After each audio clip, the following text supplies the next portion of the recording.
that there are no other attackers in the area. And already the prosecutor's office in Paris has opened a terrorism inquiry. So looks certain that that's the way that they're looking at the moment. And, we see this again and again in France in particular, as well as around Europe. I think the figure is over 1,000 French people who had gone to fight with ISIS and other groups in Syria and Iraq. And of course, no one has confirmed that this is ISIS or otherwise, but the very model of it appears to suggest that it's inspired by, if certainly not directed by. But as we've seen after London, after Manchester, this is now Ramadan, and attacks like this, sadly, are much expected. The Charlie Hebdo attacks there in Paris, the Bataclan attacks that left 130 people dead back in 2015, and Paris is still under a state of emergency as a result of those attacks and others since then.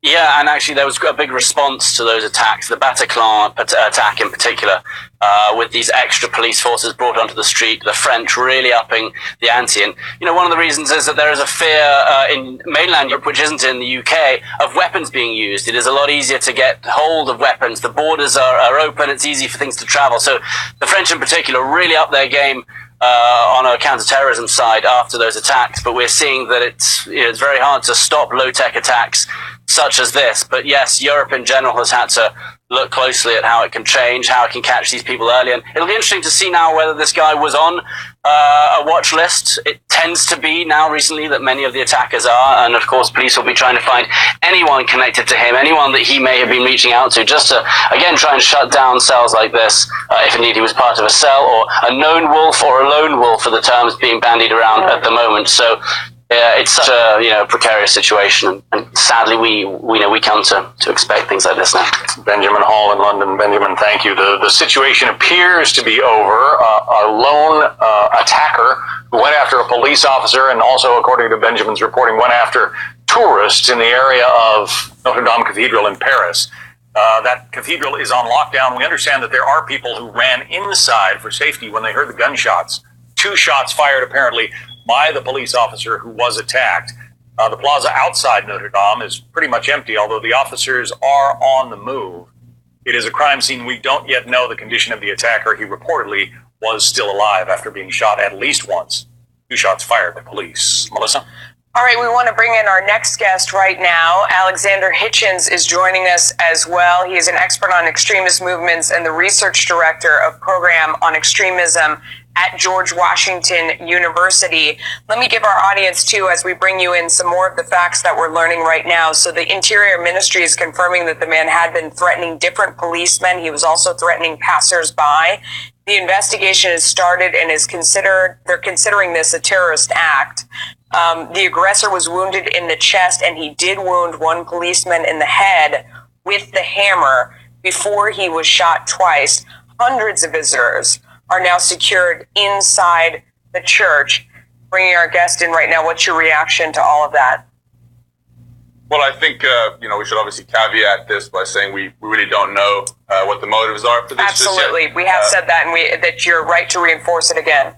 But even the fact that it's getting reported and it's getting attention around the world kind of reminds us that we talk about ISIS propaganda all the time, largely this sort of online propaganda, but we forget that the main source of IS propaganda, the best IS propaganda, are its actual attacks. And this is a perfect example of that. No other IS propaganda gets more attention than any sort of attack, even if it isn't linked to them. Yeah.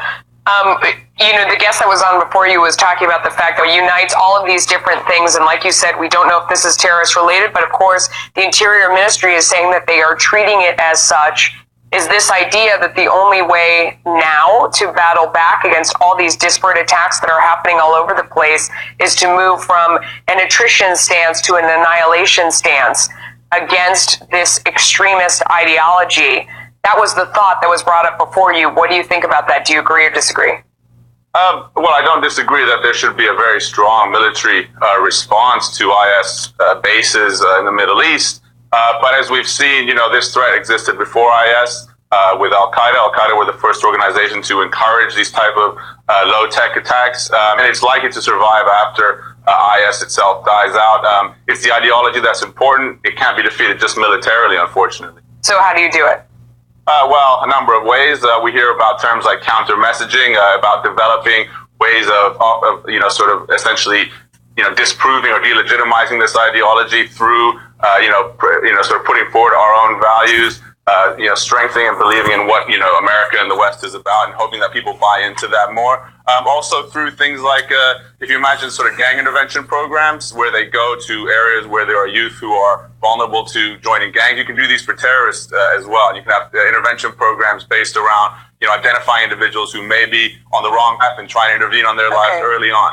I mean, I can hear people in the audience sort of yelling at their television that that's what we've been trying to do, that the tactics you're talking about sound very much like what the last administration tried. And while they sound like good ideas, the situation has gotten exponentially worse.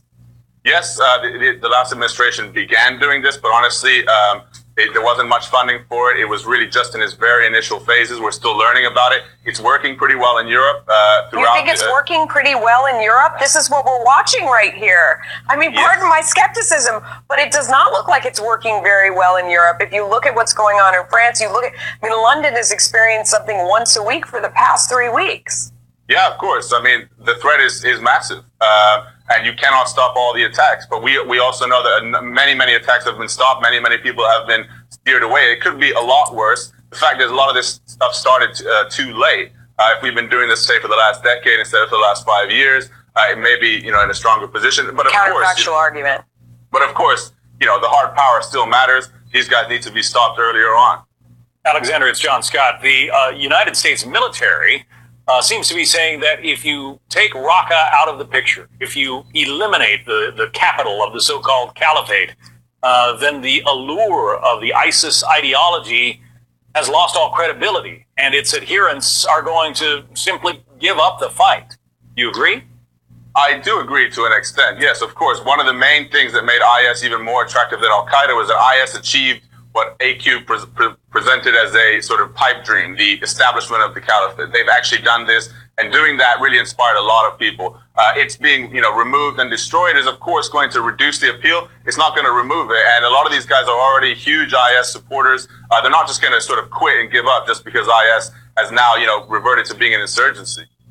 I want to tell our viewers what the picture is that they're seeing in the bottom right-hand corner of their screen. And what that is it's a picture from inside the cathedral, and you can see that the people that are sheltering in place inside were told to put their hands in the air because they want to make sure that, there you go, that no one in there has any sort of weapon or is affiliated or trying to join in the attack that we saw outside. Again, we know that there was a man outside who was threatening police. He was threatening passers-by. When he took out his hammer and he struck an officer in the head, people ran inside and they were told to shelter in place, and we're told that there are hundreds of people that are inside right now, the cathedral, sheltering in place. I want to ask our guest, Alexander, one more thing. When you were telling us before about what you think the response is to it, and that, it was very similar to what the last administration, as you said, started doing, you suggested that it didn't get enough funding. You think more money is the answer to this problem? Well, more money, properly spent. I mean, if we're going to, find that, in many cases, a lot of these plots, before they come to fruition, were known about or were suspected about in local communities, and they did not have avenues through which to engage with the state and, tell them about this. So if we open up those avenues more, make people feel more comfortable to come forward, we could see a lot of major results. Alexander, you actually spent time with some of these ISIS adherents, and we read that they are very often disaffected young men, maybe jobless, maybe not all that well educated, and they don't see a tremendous future for themselves. Is that somehow the answer, that the jobs and economic advancement are going to prevent some of the kinds of terrorism we've seen? And again, we caution that today's event is not necessarily Islamic terrorism, but it bears the hallmark. Well, no, I mean, of course, you have many well-educated, well-off people who get involved in terrorism. There isn't one characteristic that's good that we can say is, across the board defines a terrorist. Yes, a lot of the guys I've met in the UK were guys who didn't have very glamorous lives, didn't have much of a future.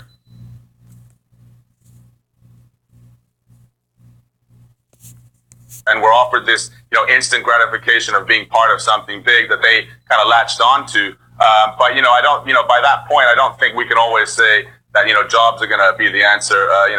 In the end, people are unemployed all over the world. There are grievances all over the world. Terror does not exist all over the world. So there are many other factors that we have to take into account. When we look at this problem right now, it seems to be, an unending force of evil. And yet, World War II, the Third Reich had its adherents and had tremendous appeal among many of the German people.